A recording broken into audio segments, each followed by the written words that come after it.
കോഴിക്കോട് നാദാപുരം മേഖലയിൽ ക്ഷേത്രങ്ങൾ കേന്ദ്രീകരിച്ചുള്ള മോഷണം വ്യാപകമാകുന്നു. പുറമേരിയിലെ 2 ക്ഷേത്രങ്ങളിൽ ഭണ്ഡാരം കുത്തിത്തുറന്ന് പണം കവർന്നു. സംഭവത്തിൽ നാദാപുരം പോലീസ് അന്വേഷണം ആരംഭിച്ചു. പുലർച്ചെ 2:30യോടെയാണ് പുറമേരിയിലെ നരസിംഹമൂർത്തി ക്ഷേത്രത്തിലും തൊട്ടടുത്തുള്ള കോട്ടത്ത് ക്ഷേത്രത്തിൽ ഉൾപ്പെടെ ഭണ്ഡാരം കുത്തിത്തുറന്ന് പണം കവർന്നത്.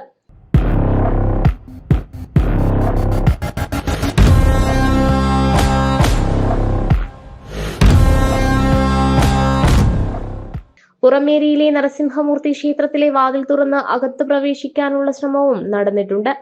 ഇതിനിടെ ശബ്ദം കേട്ട് ക്ഷേത്ര ജീവനക്കാരൻ സ്ഥലത്തെത്തിയതോടെ മോഷ്ടാവ് ഓടി രക്ഷപ്പെടുകയായിരുന്നു.